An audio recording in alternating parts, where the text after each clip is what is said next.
दशहरे की कहानी बाय तेनाली रामा। हर वर्ष दशहरे से पूर्व काशी की नाटक मंडली विजयनगर आती थी। सामान्यतः वे राजा कृष्णदेव राय तथा विजयनगर की प्रजा के लिए रामलीला किया करते थे। परंतु एक बार राजा को सूचना मिली कि नाटक मंडली विजयनगर नहीं आ रही है। इसका कारण यह था कि नाटक मंडली के कई सदस्य बीमार हो गए थे। यह सूचना पाकर राजा बहुत दुखी हुए, क्योंकि दशहरे में अब कुछ ही दिन बाकी थे। इतने कम दिनों में दूसरी नाटक मंडली की भी व्यवस्था नहीं की जा सकती थी। पास में दूसरी कोई नाटक मंडली नहीं होने के कारण इस वर्ष रामलीला होने के आसार दिखाई नहीं पड़ रहे थे, जबकि दशहरे से पूर्व रामलीला होना विजयनगर की पुरानी संस्कृति थी। महाराज को इस तरह दुखी देखकर राजगुरु बोले, महाराज यदि चाहें तो हम रामपुर के कलाकारों को संदेश भेज सकते हैं, परंतु इसमें तो कुछ सप्ताह का समय लगेगा, राजा ने निराश स्वर में कहा। इस पर तेनालीराम बोले, महाराज मैं पास ही की एक मंडली को जानता हूँ, वे यहाँ 2 दिन में आ जाएंगे और मुझे विश्वास है कि वे रामलीला का अच्छा प्रदर्शन करेंगे।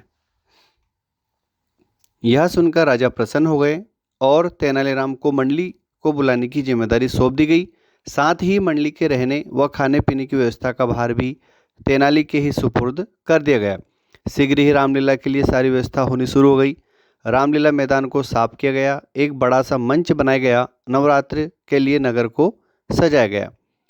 रामलीला देखने के लिए लोग बहुत उत्सुक थे, क्योंकि इसके पूर्व काशी की नाटक मंडली के न आने की सूचना से वे काफ़ी दुखी थे। परंतु अब नई नाटक मंडली के आने की सूचना से उनका उत्साह दोगुना हो गया था। महल के निकट एक मेला भी लगाया गया था। कुछ ही दिनों में मंडली रामलीला के लिए तैयार हो गई। राजा, दरबारी, मंत्री व प्रजा प्रतिदिन रामलीला देखने आते। दशहरे के दिन की अंतिम कड़ी तो बहुत ही सराहनीय थी। मंडली में अधिकतर कलाकार बच्चे थे।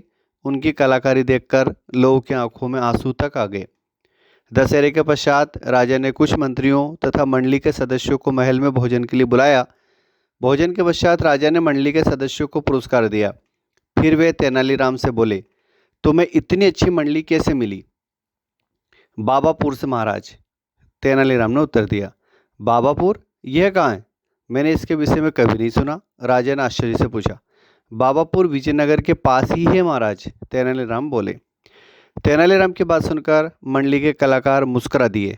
राजा ने उनसे उनके इस प्रकार मुस्कुराने का कारण पूछा तो मंडली का एक छोटा बालक सदस्य बोला, महाराज वास्तव में हम लोग विजयनगर से ही आए हैं।